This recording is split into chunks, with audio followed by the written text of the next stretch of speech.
안녕하십니까. 저는 중국 고대 오인의 영웅 그들에게서 배우다라는 강의를 맡은 김시열입니다. 반갑습니다. 오늘 첫 번째 시간인데요. 첫 번째는 첫 번째 춘추 5패 제황공을 만든 관중의 패권 전략이라는 주제로 강의를 하도록 하겠습니다. 자, 예의 염치, 존왕 양의를 기치로 무법천지 난세에서 질서를 제공하고 야만족 초의 북상을 막은 중국 제1의 천재 정치가 관중의 시대를 뛰어넘는 통찰. 자, 방금 말씀드린 부분이 오늘 강의의 전체적인 요약이라고 보시면 되겠습니다. 자, 먼저 제왕공의 무도함과 5패의 첫 주자 제왕공의 등장이라는 내용을 말씀드리면요.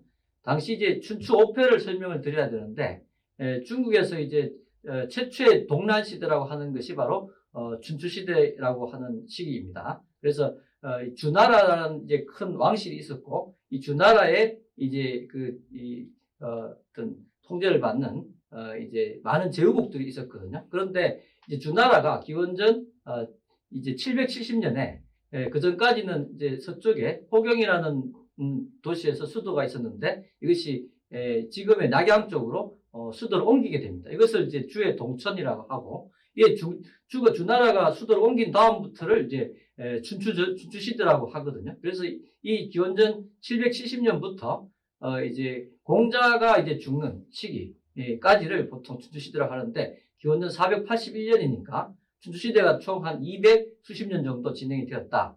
그리고 춘추 시대는 이제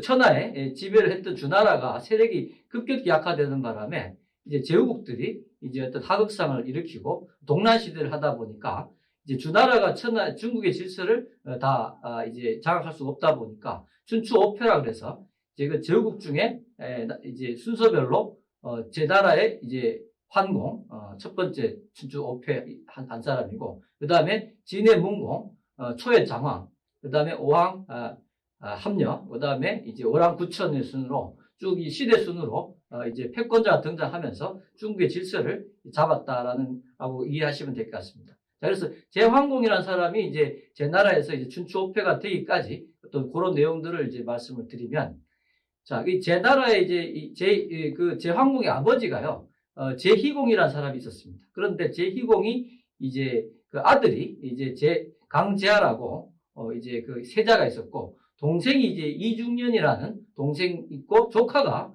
이제 공소무지라는 조카가 있었습니다. 그런데 이 제희공이 너무나 그 동생 이중년을 이제 총했기 때문에 그 조카마저도 대단히 이제 그 대우를 잘 해줬다고 그래요. 그래서 이제 당시 본인이 살아 있을 때는 이제 세자 수준으로 그런 처우를 했는데, 막상 이 제희공이 죽고 그 세자 강제하라는 사람이 제양공으로 즉위하는데, 이 사람이 이제 이 군주가 되다 보니까 자기랑 동일한 그 대우를 받던 공소무지라는 이제 사촌 형제를 이제 그 등급을 깎아버리고 처우를 강등시켜 버리는 거죠. 그러니까 당연히 그 사촌 형제인 공소무지라는 사람이 이제 원한을 갖게 되었다.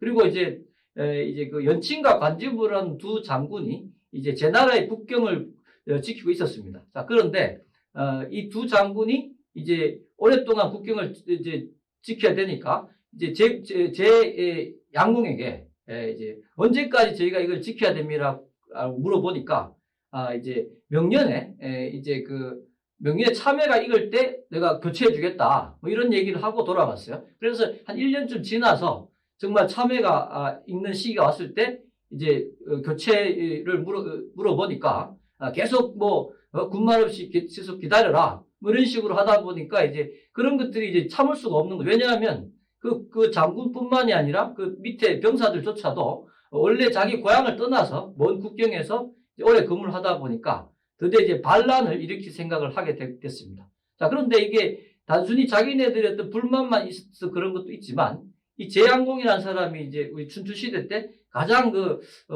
이상한 짓을 한 군주가 되는데, 자기의 동복은 아니지만 누이 동생인 문강이라는 이제 여동생하고 이제 사톡을 한 거죠. 그건 이제 이 여동생이 결혼하기 전부터 그런 관계였는데, 이 여동생이 옆에 노나라에 노환공이라는 사람하고 결혼을 해서 이제 다른 나라의 이제 어떤 군주의 부인이 된 그런 상황에서도 이제 이제 어떤 보고 싶으니까 그 두 어떤 부부를 이제 옆에 나라 군주 부부를 초대를 해서 그 자기 나라까지 불러들여서 이제 어떤 그 여동생과 어떤 그런 깊은 관계를 이제 하다 보니까 이게 들통이 나버린 거예요. 그러다 보니까 이제 그 노황공이라는 그 여동생의 부인까지도 남편까지도 이제 알게 됐다 보니까 이제 아주 걷잡을 수 없이 문제가 발생이 됐고, 그래서 이제 결국은 숨길 수가 없게 되는 상황에서 제양공이라는 사람이 팽생이라는 사람을 시켜서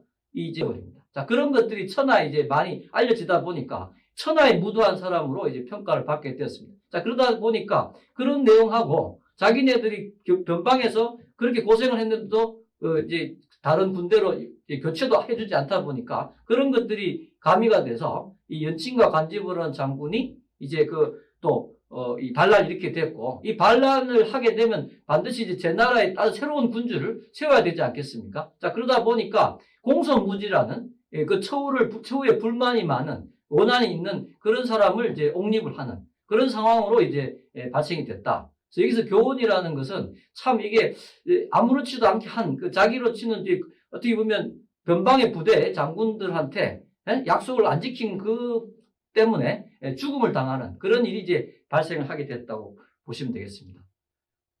자, 그런데 이제 제 양공의 이제 형제들이, 이복 형제들이 있었습니다. 그런데 이제 그 형제들이 있는데도 불구하고 이제 공손무지라는 사람이 이제 사촌 형제가 이제 군주의 즉위가 됐는데, 사실은 그 이전에 아까 말씀드린 대로 여동생과 문란한 그런 사촌 관계가 이제 알려지다 보니까 그 군주의 동생들이 사실은 이거는 심상치 않다. 그렇게 해서 이제 다른 나라도 이제 자기네 외갓집으로 다 망명을 한 상태였었거든요. 그러다 보니까 이제 그 당시에는 이 공손무지라는 사람만 이제 본국에 남아서 군주를 하게 된 겁니다. 그런데 제 나라의 많은 군주들 중에서 자, 이런 상황을 자기 아무리 천하의 무도한 왕이라고 하지만 이제 군주를 시해한 그런 것들에 대해서 불만을 가진 세력이 있었고, 대부옥룸이라는 사람을 주도로 다시 한번 정변을 일으켜서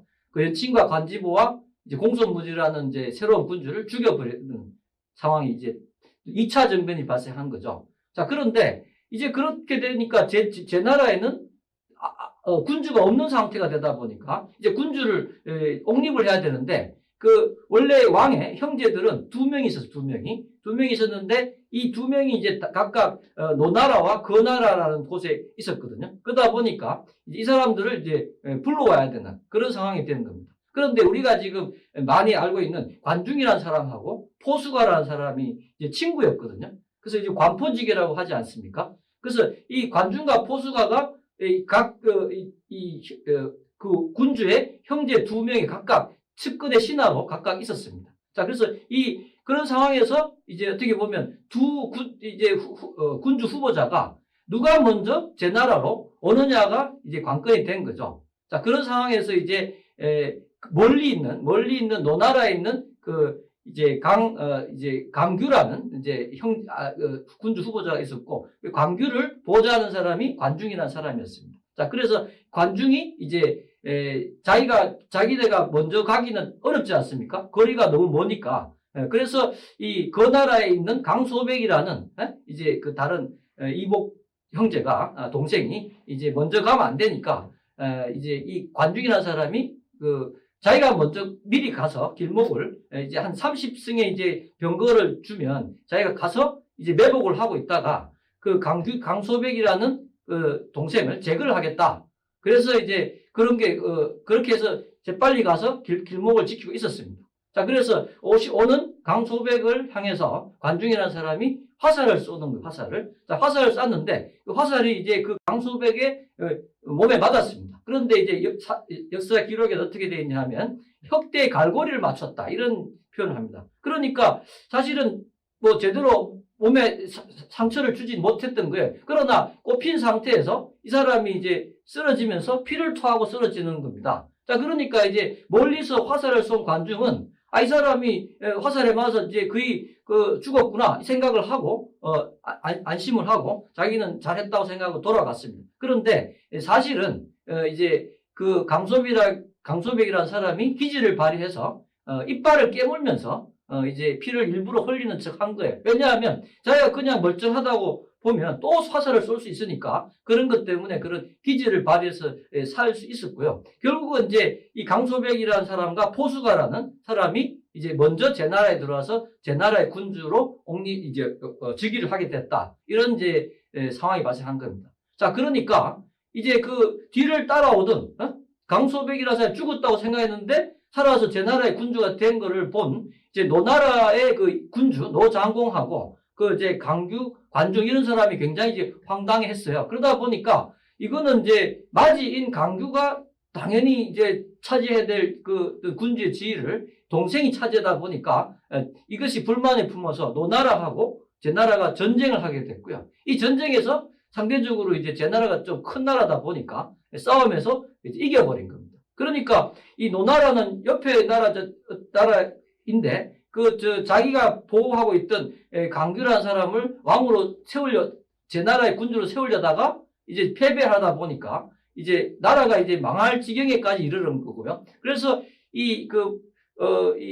제 나라 측에서는 이제 포수가라는 사람이 드디어 이제 어떤 얘기를 하냐면 자, 일단 그 강규라는 사람은 형제이긴 하지만 그 사람 때문에 전쟁까지 하고 왕이 즉위를 이제 다투지 않았습니다. 그러다 보니까 그 노나라에게 이제 강화 조건을 두 가지를 제시하는 거예요. 자, 그래서 당신들이 우리가 패배했으니까 이 강규라는 이제 이복형을 제거를 해라. 우리 손으로 피를 묻히긴 좀 그러니까 당신들이 제거를 하고 또 관중이라는 사람은 우리 군주에게 화살을 쏜 아주 나쁜 그런 사람이니까 살려서 보내면 우리가 처단하겠다. 이렇게 이제 얘기를 한 거예요. 근데 사실은 이제 그 내막을 말씀드리면 이제 관중의 친구가 포수가 아닙니까? 근데 포수가가 관중을 반드시 살려서 제 나라의 그 큰 일을 맡길 사람이다.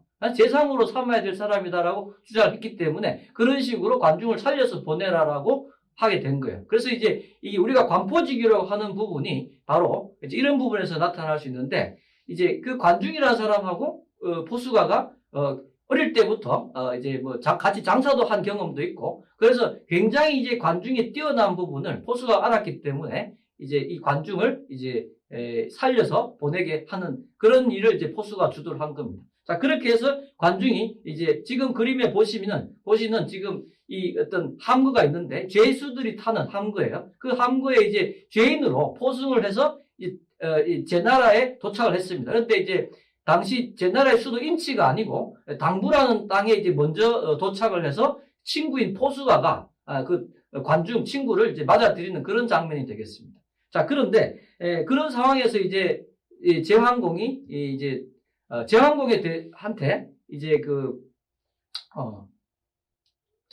자, 그래서 관포지교라는 것이 이제 제왕공에 대해서 이제 이 포수가가 관중을 아주 강력하게 어필을 하는 거죠. 관중이 아주 뛰어난 사람이다. 자, 그러니까 제왕공이라는 사람이 이렇게 얘기하는 거 아니 관중은 과인에게 활을 쏜 자입니다. 경은 어찌하여 주교도 시원찮은 그 사람을 중용하자고 권하는 것이냐 이렇게 물어보는 거예요. 자, 그러니까 이제 포수가라는 사람이 자, 그것은 관중이 주공을 쏜 것은 이제 그 공자 규라는 사람만 알고 주군을 몰랐기 때문입니다. 이제 주군께서 그를 등용하면 그는 마땅히 주군을 위해 활로 천할 쏠 어떤 사람이다. 엄청난 인재다. 이렇게 얘기하는 거예요. 자, 그래서 이 사람이 그러면 좋다. 당신 말이 그러니까 이제 쓸기 쓸 텐데 가서 불러봐라. 그럼 내가 이제 한번 얘기를 해보고 테스트 거의 식견을 시험해 볼 테니까 불러보라고 얘기를 합니다. 그런데 여기서 이제 포수가 어떻게 얘기하냐면 자, 대저재상이라는 그 가장 높은 신하의 자리라는 것은 군주의 다음 가는 자리이기 때문에 이런 일을 가볍게 하면 안 된다. 그래서 군주가 지금 가볍게 처리하면 군주도 가벼워지는 거기 때문에 비상한 인물에 대해서는 비상한 예우로 대접을 하셔야 합니다. 이렇게 얘기하는 거예요. 그래서 어떻게 하는 것이 그러면 그런 예우를 갖추는 것이냐 물어보니까 제왕공이 관중이라는 아주 뛰어난 사람을 영입하기 위해서는 3번 목욕하고 3번 향을 몸에 뿌리는 이른바 삼은삼력의 예를 갖추어야 되겠습니다. 라고 얘기하는 거예요. 자, 우리가 이제 삼국지라는 어떤 내용이 있는데 거기 보시면 유비라는 사람이 제갈공명이라는 사람을 만나서 삼고초려라는 걸 하지 않습니까? 자, 그것이 이제 이런 어떤 그 전시대에 이 관중을 받아들이는 제왕공의 예, 삼은삼력에서 그런 것들이 이제 비롯된 것이라고 이해하시면 되겠습니다. 같은 맥락이라고 보시면 되겠어요. 자, 그런 일이 벌어졌고요. 자, 그래서 이 포스가가 이제 이렇게 계속 강조하는 거죠. 만약 나를 잘 다스리고자 한다면 오직 관중이 있을 뿐입니다. 자, 만일 나를 잘 다스리고자 한다면 이는 포스가 제가 할 수 있는 일이 아니다. 이렇게 말씀드리는 거예요. 그래서 이런 아주 이제 중요한 이제 그 강력하게 추천하면서 이제 관중에 대해서 가장 잘 이해해주는 친구로서 포스가가 활약했기 때문에 우리가 관포지교라는 것은 이제 뭐 다른 뜻이 아니라 굉장히 굉장히 관계가 좋은 친구를 말하는 고사성어긴 하지만 핵심은 관중이라는 사람이 아주 뛰어남을 제대로 파악한 부분이 이제 관포지교에서 가장 핵심이라고 보시면 되겠습니다. 자, 관중이라는 사람이 이렇게 얘기합니다. 나를 낳아주신 분은 부모님이나 나를 이해하는 사람은 오직 포수가 뿐이로구나. 이것이 이제 관포지교의 어떤 유명한 얘기가 되겠습니다.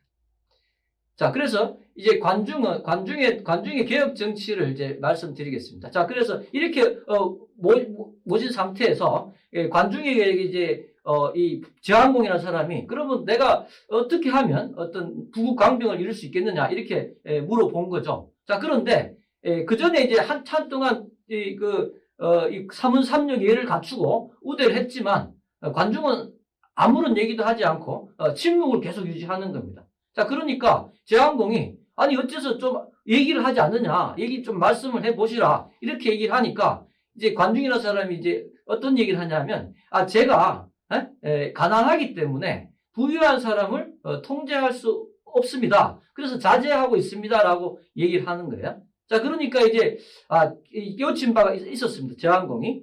그러다 보니까 이 제왕공이 이제 굉장히 많은 재산을 이제 당시에 아마 제 나라 1년 세 수입 정도를 이제 무상으로 이제 금전을 지급했다 그래요. 그러다 보니까 제일 가는 부자가 되었습니다. 자, 그런 상태에서도 이제 여전히 침묵을 계속 하는 거예요. 아이디어를 이제 제시해야 되는데 그런데 이제 관중이 이렇게 얘기합니다.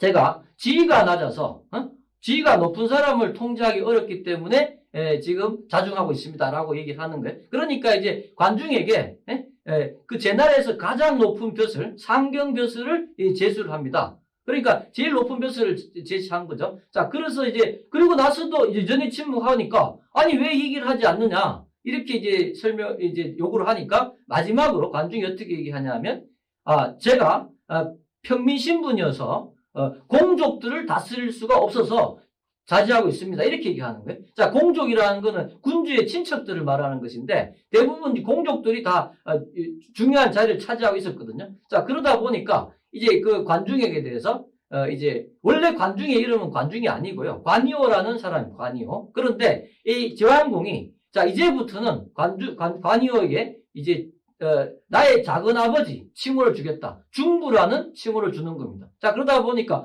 가장 공족 중에서 존귀한 사람으로 만들어 준 거예요. 자, 그렇게 해서 이제 드디어 이름이 관중으로 바뀌게 된 겁니다. 자, 그렇게 다 세 가지 요구 조건을 다 들어주고 나서 비로소 관중이 드디어 제왕공의 답변에 이제 대답을 한 겁니다. 자, 그래서 이제 지금 제가 보여드리는 이런 이제 역사서의 내용들은요, 이제 이 관중과 제왕공 사이에 문답이 일어난 그대로 원래 사서에 기록된 것을 번역한 겁니다. 자, 중국의 사서는 특히 어떤 특징이 있냐면 이런 대화 내용을 좀 보다 보면 마치 우리가 어젯밤에 어떤 이런 대화 내용을 들은 것 같은 그런 생생한 측면이 있습니다. 제가 한번 읽어보겠습니다. 자, 제왕공이 이렇게 얘기합니다. 이제 국정을 쇄신하고 기강을 세우려 하는데 우선 어떤 방법을 써야 하오? 이렇게 물으니까 예의 영치는 나라의 4가지 규율입니다. 이 4가지 규율을 세우고 백성을 부리십시오. 그러면 나라의 기강이 바로 서고 국세가 널리 떨치게 될 것입니다. 이렇게 얘기하는 예의 염치라는 많이 들어보신 내용일 텐데요. 나중에 이제 이 관중의 철학사상을 다룰 때 조금 더 보충 설명하겠습니다. 황공이 다시 물어봅니다. 어떤 방법으로 백성을 부려하오? 관중이 백성을 부리려 하신다면 먼저 백성을 사랑하시고 그 후에 그들의 살 곳을 안정시켜 주셔야 합니다. 자, 이 부분이 관중이 아주 이제 독특한 그런 철학을 갖고 있는 걸 알 수가 있는 부분인데 중국의 정치 사상가들은요, 사실은 뭐 충성이라든지 어떤 뭐 독가적인 그런 내용을 강조하지, 백성 자체를 목적으로 이렇게 하는 다루는 사상은 거의 없습니다. 그런데 이 사람은 먼저 백성을 잘 살게 해줘야 된다. 이런 말을 하는 거예요. 자, 그러면 황공이 물어봅니다. 황공은요, 사실은 이런 얘기를 듣고 싶은 사람은 아니었어요. 왜냐하면 자기가 이제 이 사람을 채용한 이유는 제 나라가 그 동란 시대에서 패권자가 되고 싶은 그런 마음이, 그러니까 부국 강병을 하는 그런 마음이 있었기 때문에 황공이 물어봅니다. 어떤 방법으로 백성은 이미 안정되었는데, 자, 갑옷과 무기가 부족하면 어찌하오? 이렇게 물어보죠. 자, 갑옷과 무기를 넉넉하게 마련하려면 속형 제도를 정비해야 됩니다. 속형이라는 것은 재물을 주고 형을 감형받는 제도예요. 지금으로 치면 보석금 내고 풀려 나오지 않습니까? 그런 것들을 처음으로 얘기한 거예요. 굉장히 이제 아이디어가 많은 사람입니다. 그리고 중요한 얘기를 하기 시작하는데요. 철광석을 녹여 돈을 만들고 바닷물을 끓여 소금을 만들어서 천하에 유통시켜서 그 돈을 자금을 확보하시면 됩니다. 이런 얘기를 하는 거죠. 이것이 이제 나중에 중국 역사에서 염철이라는 소금과 철을 전매하는 정책을 처음으로 얘기한 사람이고, 이 염철 정책은요, 국가가 소금과 철에 관련된 사업을 독점으로 하라는 겁니다. 자, 이것이 이제 지금으로 치면, 지금의 중국 공산당 같은 경우도, 인민해방군 같은 경우도 국영기업이 수많이 있지 않습니까? 자, 국가가 기업을 소유해서 그 이익을 취한다는 전통은요, 이 관중의 시대로부터 비롯된 것이다. 이렇게 보시면 됩니다. 쉽게 말해서 이런 얘기를 하면서, 이제 백성들, 일반 백성들, 농민들에게는 세금을 걷지 마시고, 오히려 염철 정책을 편다면 굳이 이제 일반 농민들로부터 세금을 거둘 필요가 없다. 이런 얘기까지 하게 되는 거예요. 자, 그래서, 그런 얘기를 하고요. 심지어는 이제, 이, 천하에 이제 자기 나라에 있는 산물들이 많이 있지 않겠습니까? 이런 것들이, 자, 그 물자가 풍부한 곳에서는 가격이 쌀 것이고, 그 물자가 부족한 곳에서는 비싸니까, 싼 곳에서 사서 비싼 데서 팔게 되면 천하의 물가가 공평해지면서 그 이익금을 취할 수 있다. 뭐 이런 얘기도 하고요. 제일 중요한 얘기를 하기 시작합니다. 뭐냐면, 당시에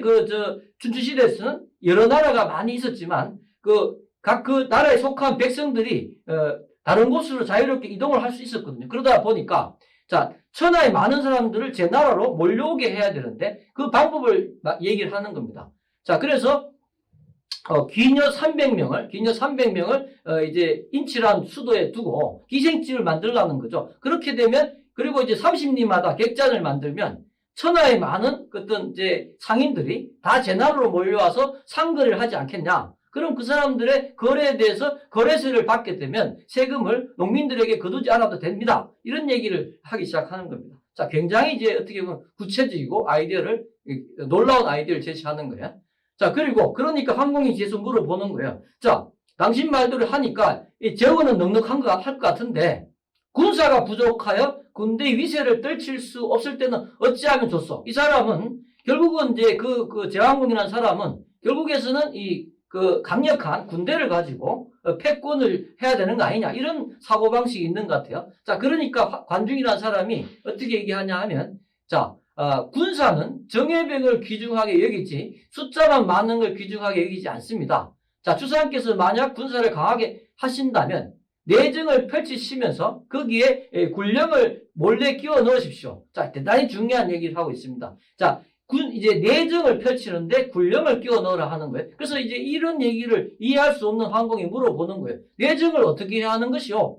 자, 관중은 이렇게 얘기합니다. 내정을 잘 펼치는 방법은, 지금 살고 있는 이런 체제를 완전히 재편을 해서, 나라를 21개 마을로 재편을 해서 나누어 다스려야 된다는 겁니다. 자, 그래서 공업과 상업을 하는 사람들을 6개 향으로, 일반 농민들을 15개 항으로 나누는 거예요. 물론 이제 수도 인치는 별도로 있겠지만, 자, 그럼 21개 마을이 되지 않겠습니까? 자, 그래서 이 공상을 하는 사람들이 사는 마을에서 이제 거래세를 받고, 그 다음에 일반 평민 농민들은 15개 마을에 살면서 농사를 짓게 하다가 이 체제를 그대로 유사시에는 병사들로 바로 활용할 수 있게. 그러니까 농민들은 자기네 그 수확에 대한 세금은 내지 않는데 유사시에 군대로 바로 전환할 수 있는. 그러니까 병농일치제라는 것을 처음으로 얘기한 사람이 바로 관중이었다. 나중에 당나라 때 가면 부병제라는 게 나오는데요. 바로 이런 스타일의 이제 그러니까 작은 제나라가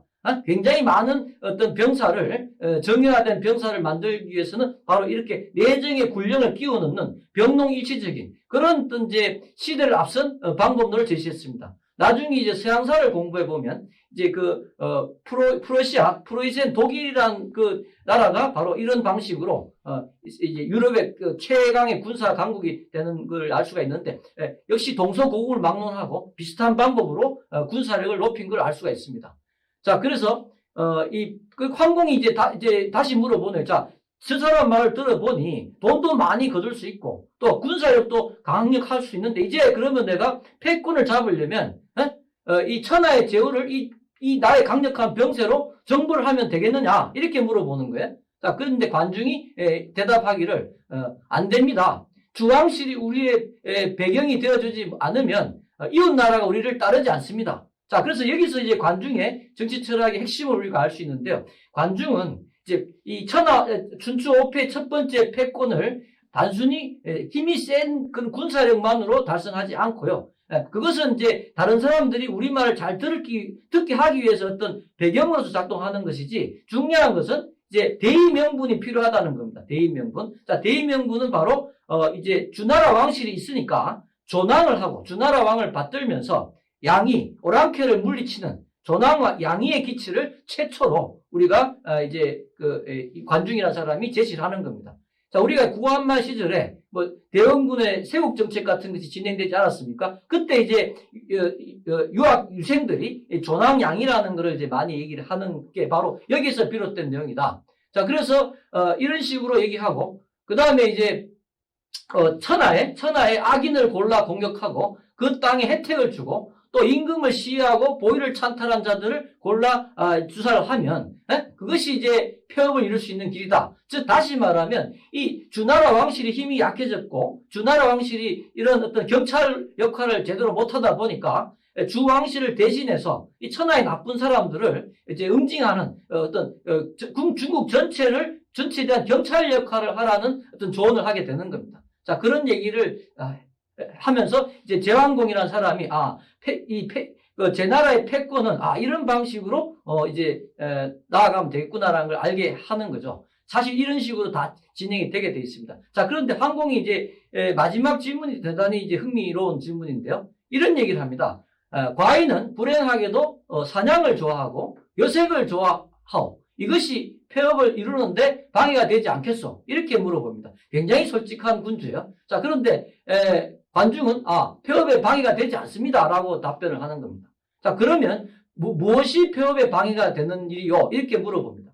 관중이 얘기하기를 현인을 알아보지 못함이 폐업에 방해가 되고 알아보고도 등용하지 못하는 것이 폐업에 방해가 되며 등용하고도 큰 일을 맡기지 않음이 폐업에 방해가 되고 일을 맡기고도 다시 거기에 소인배를 끼워 넣어서 일이 제대로 못하게 하는 것이 폐업에 방해가 됩니다라고 얘기하는 겁니다. 자, 우리가 만사는 인사라고 하지 않습니까? 사람을 잘 뽑는 것이 가장 중요한데 그 정도가 아니고 이제 관중이라는 사람은 현인을 먼저 우수한 군주가 제대로 알아보는 게 중요하고 그리고 그 사람을 등용을 시켜야 된다. 높은 지위를 줘야 된다. 그리고 등용시켜도 일을 줘야 되는 거 아니냐. 일을 줘야 된다. 그런데 그 일을 혼자서 똑똑한 사람이 잘 처리할 수 있게끔 100% 위임을 해야 되는지 거기에 뭐 감시를 하고 여러 사람을 끌어들여서 방해가 되는 사람들을 붙이는 것이 결국 그렇게 하면 절대로 폐업에 달성할 수 없다라는 얘기를 합니다. 지금 이것이 이제 어떤 인사 정책에 있어서는 가장 중요한 어떤 이제 높은 수준의 어떤 아이디어라고 저는 생각합니다. 자, 시사하는 바가 대단히 많죠. 자, 그리고 이제 관중의 철학 사상을 좀 말씀드리도록 하겠습니다. 자, 관중이라는 사람이 다른 사람과 좀 많이 다른 것은 뭐냐면요.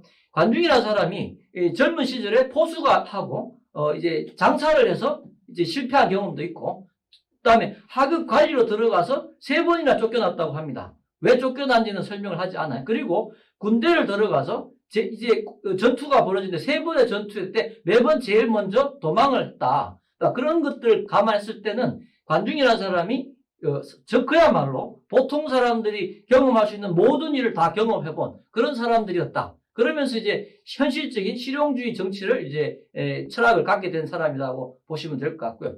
관중이 얘기할 때 이 치국의 요체를 뭐라고 얘기하냐면 선필부민이라는 말을 합니다. 먼저 반드시 백성을 부유하게 해야 된다. 이것이 어떻게 보면 유물론적 사고방식인데요. 자, 이런 부분이 이제 굉장히 이제 차이가 나는 그런 사상이었다. 자, 그리고 또 하나 아까 내정을 펼치면서 군령을 끼워서 해야 한다는 말씀을 드렸지 않습니까? 보면 사농공상, 선비와 농민, 공인과 상인 이 4개의 어떤 사람들을 분리 거주시킴으로써 어떤 이제 생산 기반을 제대로 마련하고 또 귀족들하고 같이 살게 하지 않기 때문에 그런 귀족 이하의 어떤 사람들을 보호해주는 그런 어떤 국가 조직 철학을 갖고 있습니다. 그리고 이제 아까 이 예의 염치라는 4가지 규율을 이제 세우고 나라를 기강을 바로 잡는다라는 말씀을 드렸는데 이 사유라는 것이 어떤 순서적으로는 먼저 사순이 만들어지면 사유가 만들어진다. 그러니까 먼저 물질적으로 풍족해져야 어떤 예의 염치를 안다는 말하고 일맥상통하는 얘기인데요. 먼저 사순이 원인이 돼야 된다고 주장을 합니다. 자, 사순을 설명을 드리면 이렇습니다. 자, 첫째, 인민이란 근심과 고생을 싫어하니 군주는 그들을 즐겁게 해야 한다 하는 말을 했고요. 너무나 참 좋은 얘기입니다. 두 번째는 인민이란 가난과 비천함을 싫어하니 군주는 그들을 부유하고 귀하게 해줘야 한다. 이것이 아까 선필부민의 사상하고 맥이 닿는 얘기죠. 세 번째는 인민이란 위험에 빠지는 것을 싫어하니 군주는 그들을 안전하게 해줘야 한다. 그래서 우리가 어떠한 나라의 지도자라면 제일 중요한 것이 이 국방과 경제라고 보면 되겠습니다. 자, 그런 것들, 국방과 치안 같은 게 안전하게 하는 거죠. 그리고 네 번째 보시면 인민이란 자신이 죽고 후대가 끊어지는 것을 싫어하니 군주는 그들이 수명을 누리고 후대를 잇도록 해줘야 한다. 자, 너무나 어떻게 보면 이 자기 밑에 백성들을 정말 자기 몸처럼 생각하는 그런 배려를 하라는 것입니다. 그것이 이제 가장 중요한 이제 정치 철학의 사순이란. 그 백성을 먼저 편하고 부유하게 만들자 하는 그런 내용을 얘기를 한 것 같고요. 자, 그 다음에 이제 이 관중이 뭐라고 하냐면 사순을 행하면 사유가 세워진다라고 얘기를 합니다. 사순이. 그러니까 이렇게 백성을 잘해주면 백성은 4가지 기둥이 선다는 거예요. 자, 사유를 설명드리겠습니다. 예의 염치라는 말이 있는데, 자, 다 알고 계시는 말 같지만요, 제 강의를 들으시는 선생님들이 알고 계시는 그 뜻하고, 이 관중이 말하는 예의 염치가 좀 다를 수 있습니다. 그러니까 그런 부분을 비교를 하시면서 들어보시면 좋겠습니다. 자, 첫 번째 예라는 것은 우리가 뭐 예의 범절 같은 그때 예의가 아닙니다. 그것이 아니고 예라는 것은 자, 천하를 이제 질서를 가져다 준 것이 주나라가 만든 종법 봉건제라는 게 종법 봉건제. 그러니까 왕의 형제를 제후에 봉하고 제후의 형제를 경대부에 봉하고 경대부의 형제를 선비에 봉하고 선비 형제들을 평민으로 봉하는 이게 아주 계급 질서거든요. 자, 예라는 것은 종법 봉건제이고 이것은 나중에 이제 다음 주 강의할 때 이제 공자를 말할 때 얘도 똑같은 뜻입니다. 그러니까 이건 신분제를 의미하는 신분제. 자, 그런데 지금 와서는 이것이 좀 적절하지 않죠. 우리는 신분제 국가가 아니지 않습니까? 그러나 당시에 그 춘추시대라는 대동란 시대에 이 관중이라는 사람이 봤을 때 그 전에 유일한 질서가 잡혀있던 체제가 주나라 종법 봉건제다 보니까 이 신분제를 강조한 것 같습니다. 자, 그런데 두 번째, 세 번째, 네 번째, 의염치는 오늘날에도 이제 아주 우리가 받아들일 수 있는 그런 내용이다 보니까 중요한 내용이라고 생각합니다. 자, 예의염치에서 오를 의자. 우리 옳다는 뜻이 의를 말하는 건데 그 옳다는 뜻이 무슨 뜻이냐, 구체적으로. 이것을 설명하는 거예요. 자, 관중이 생각하는 의는 뭐냐면 스스로를 드러내지 않는 것입니다. 자, 내가 잘났다. 내가 하는 말이 옳다라고 드러낸다는 것은 이 관중이 말하는 옳다는 뜻이 아니라는 거예요. 자, 이것은 이제 해석이 좀 많이 필요한 것 같은데요. 자, 지금 우리 강의 들으시는 분들이 지문을 찍지 않습니까? 그러면 모든 사람의 지문이 다 틀리겠죠? 70억 인구가 다 틀리다는 게 지문입니다. 그것은 다시 말해서 지문만 다른 것이 아니라 그 사람들이 지문이 다른 각 사람들의 생각이 모두 다르다는 뜻입니다. 자, 그러니까 이 관중이라는 사람이 옳다라고 하는 의라는 것은 모든 사람이 다른 생각을 가지고 있다는 것을 인정하라는 뜻입니다. 내가 내 생각만이 옳은 것이 아니라 내 생각이 옳을 수도 있지만 다른 사람들의 생각도 다 옳을 수 있다는 것을 인정하는 것이 관중이 말하는 의에 해당되는 겁니다. 자, 그 다음에 고들 염자를 설명드릴게요. 자, 고들 염, 대나무처럼 고든다는 뜻의 염자라는 것은 관중이 이렇게 얘기합니다. 고들 염이라는 것은 자기의 잘못을 숨기지 않는 것이다.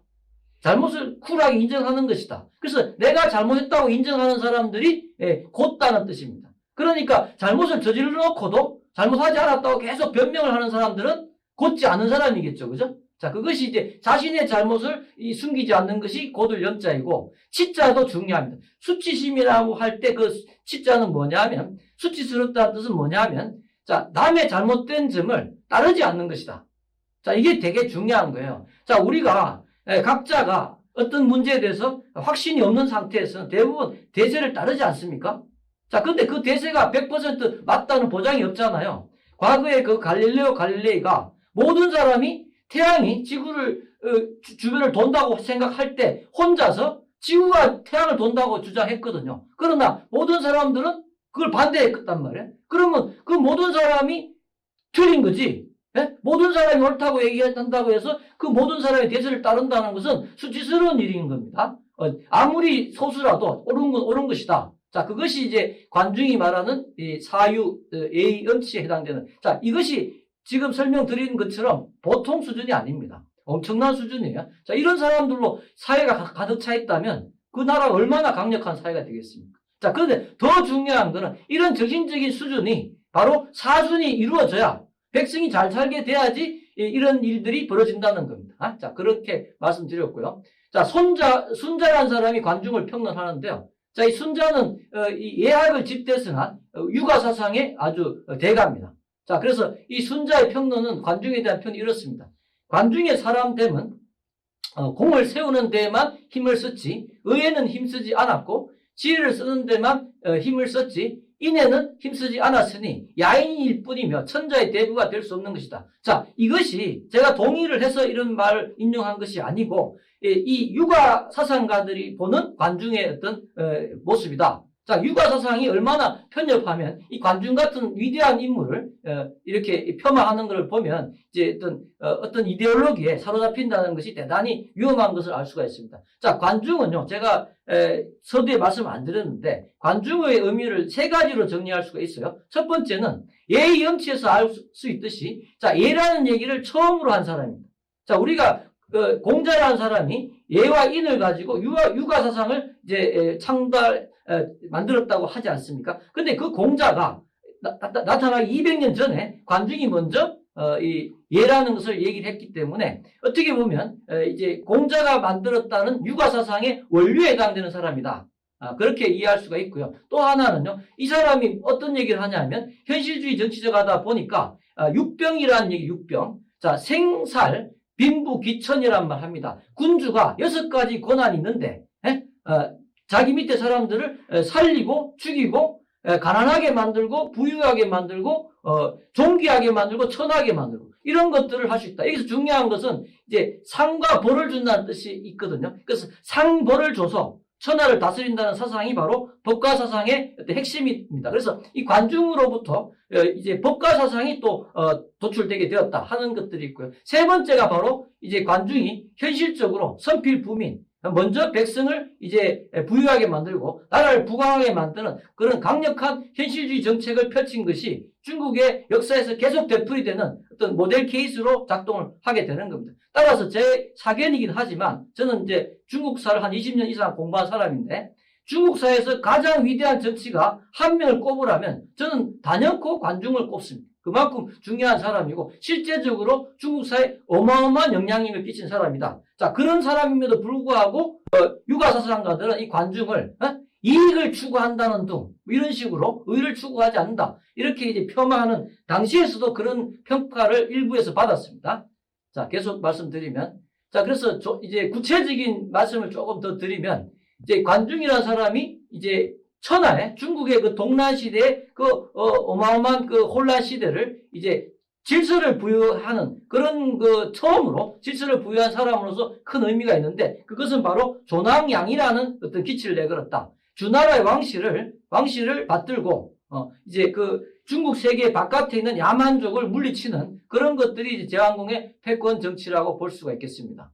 자, 그래서 뭐 자세한 얘기는 이제 원래 다 말씀드리기 어려우니까 중요한 이제 에피소드 위주로 말씀을 드리도록 하겠습니다. 처음에 기원전 681년에 그러니까 관중이 그 어떤 제왕공한테 이제 치국의 방책을 설명하고 한 3년 정도 지난 시점이에요. 그때 관중이 말대로 하다 보니까 제나라가 굉장히 강력한 국가가 됐습니다. 그러다 보니까 제왕공이 이제 그러면 패권을 내가 추구해야 되지 않느냐 이렇게 이제 하기 때문에 이제 그때 처음으로 기원전 681년에 제왕공이 천자의 명령을 받들어서 여러 나라들을 회맹을 소집하는 회맹을 그래서 회맹을 소집해갖고 자기의 패권을 이제 하는 그런 부분이 있었는데 여기에서 이제 그 뭐 몇몇 나라가 말을 듣지 않고 하다 보니까 그런 나라들을 이제 압박을 줘서 이제 굴복시키는 그런 과정에서 이제 패권자의 지위를 확보했다고 볼 수가 있겠습니다.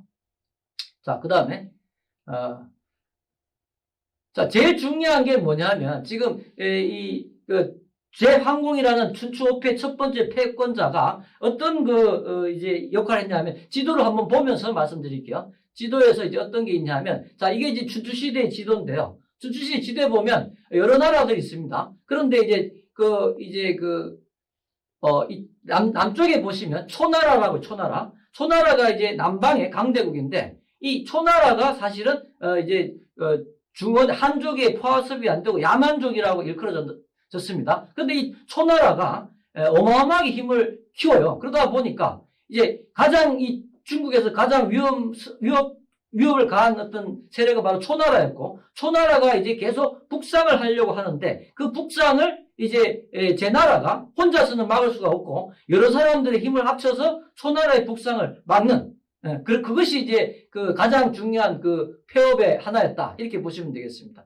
자, 그래서 그런 부분에서 이제 성공을 한 사람이다. 나중에 이제 제가, 제황공, 진문공, 두 사람 다, 이제, 북쪽에 있는 제후국들인데, 둘 다 이 초나라를 막는데, 전력을 기울였습니다. 그런데 이제 춘추시대가 쭉 진행이 되다 보니까, 세 번째 패권자는 초의 장왕이 나오거든요. 초의 장왕. 그래서 결국은 초의 장왕을 막을 수가 없었던 거예요. 그런데 나중에 오왕 합려와 오랑 구천이 역시 남쪽의 오랑캐 나라들인데 이 나라들이 초나라를 견제하면서 초나라가 중국을 통일하지 못하는 그런 상황으로 쭉 이어지는 게 춘추시대의 전체 역사라고 보시면 되겠습니다. 자, 그래서 전체적인 개념을 말씀드렸고 이제 계속해서 이제 제왕공이 패권 정치를 이제 계속 좀 마무리를 하도록 하겠습니다. 자, 그래서 이제 아까 말씀드린 대로 초나라의 성왕이라는 사람이 이 중원을 침공하려고 하는 거예요. 그런데 이제 초나라가 이제 북쪽으로 북상하려면 중간에 센터에 정나라하고 정국이라는 정나라가 있습니다. 이 정나라를 초나라가 드디어 이제 공격을 하기 시작한 거예요. 자, 이것은 명백히 초나라가 중원을 이제 공격하겠다는 그런 의사 표시다 보니까 여기에 이제 관중이 이제 얘기를 해서 제황공이 팔국 연합군을 이제 결성을 해서 이제 가는 겁니다. 그래서 관중이 이제 관중을 중심으로 해서 이제 팔국 연합군이 이제 가는데 갑자기 이제 초나라 땅으로 막 들어오다 보니까 초나라에서 이제 갑자기 이제 자기 뭐 8개 나라가 자기 나라를 막 공격하려고 들어다 보니까 놀라지 않겠습니까? 그러다 보니까 이제 신하를 보내서 당신들이 무슨 뜻으로 이렇게 오는 것이냐? 초의 구론이라는 사람이 이제 이제 물어보는 거예요. 그때 이제 팔국연합군의 대표로 관중이 만나는 겁니다. 그래서 초나라 구란이라는 사람이 이렇게 얘기하는 거예요. 자, 귀군께서는 북해에 계시고 과인, 초의 성왕이죠. 과인은 남해에 살고 있습니다. 비록 말과 소를 풀어놓는다 하더라도 이들이 서로 만날 길이 없는 것입니다. 뜻밖의 귀군께서 우리 초나라 땅에 들어왔으니 그 연고를 알고자 합니다. 아주 점잖게 외교적인 언어를 구사합니다. 자, 왜 왔냐 이거죠. 핵심은. 그러니까 이제 관중이라는 사람이 어떻게 얘기하냐 하면, 자, 이렇게 얘기합니다. 주왕실이 동쪽으로 도읍을 옮긴 후, 자, 아까 제가 기원전 770년에 주나라의 동천이 이루어졌다고 말씀드렸죠. 그때를 말하는 거예요. 그때부터 모든 제후가 제각기 방자에 듣습니다. 자, 초나라는 다른 제후들과 같이 마땅히 천자에게 포모를 바쳐야 하는데 그렇게 하지 않고 있습니다. 자, 포모라는 것은 초나라의 특산물이거든요. 제사 지낼 때 쓰는 특산물인데 다른 나라들도 각 자기 나라의 특산물을 주왕실에 바치게 되는데 초나라가 그 특산물을 바치지 않는다고 얘기하는 거예요. 자, 그래서 우리 주군께서는 그 까닭을 알기 위해 오는 길입니다. 너 왜 주나라 왕실에 네 특산물 안 바치니? 이렇게 물어본 거죠. 자, 그런데 중요한 건 이겁니다. 초나라가 어떤 주나라 왕실의 질서체제를 이제 반기를 든 가장 중요한 것은요. 원래는 이 주나라의 왕이 하나 있고 그 밑에 제국들은 공이나 뭐 공작이나 뭐 후작이나 이런 식으로 제후의 지위를 차지해야 되는데 초나라는요 스스로 왕의 지위를 자칭하기 시작한 거예요. 그래서 초성왕 아니겠습니까? 그러니까 주나라 왕하고 자기가 같은 수준이다. 이런 얘기를 했는데 이것을 사실은 시비를 걸면 걸어야 되는 겁니다. 그런데 만약 이런 단판에서 이 얘기를 하게 되면 협상이 형성될 수가 없겠죠. 그것은 뭐 몇 대째부터 초나라 전통인데 그것은 뭐 때려 죽어도 그런 거는 왕을 얘기하는 것을 뭐 깎아서 뭐 다른 말로 할 수는 없는 거죠. 그러다 보니까 지금 관중이라는 사람은 어쨌든 질서를 유지하고 평화를 유지하는 게 중요하다 보니까 상대방이 받아들일 수 있는 만한 그런 내용을 제시한 거예요. 자, 포모를 안 바쳤는데 그거 바치면 돌아가겠다 이런 얘기예요, 지금. 자, 그런 식으로 이제 협상을 진행했습니다. 자, 그런데 그럼에도 불구하고 그런 정도 말 듣고 갑자기 뭐 항복하고 그러진 않잖아요. 그러다 보니까 더 깊숙이 이제 팔국 연합군이 이제 들어간 겁니다. 들어가다 보니까 이제 다시 한번 이제 그런데 이제 그 공격을 다른 나라 연합군 세력은 이제 어차피 칼을 뽑았으니까 초나라를 공격하자 이렇게 얘기했는데 이제 관중은 어떻게 얘기하냐면 자, 군사란 한번 움직이면 다시 원래대로 돌아가기가 어렵습니다.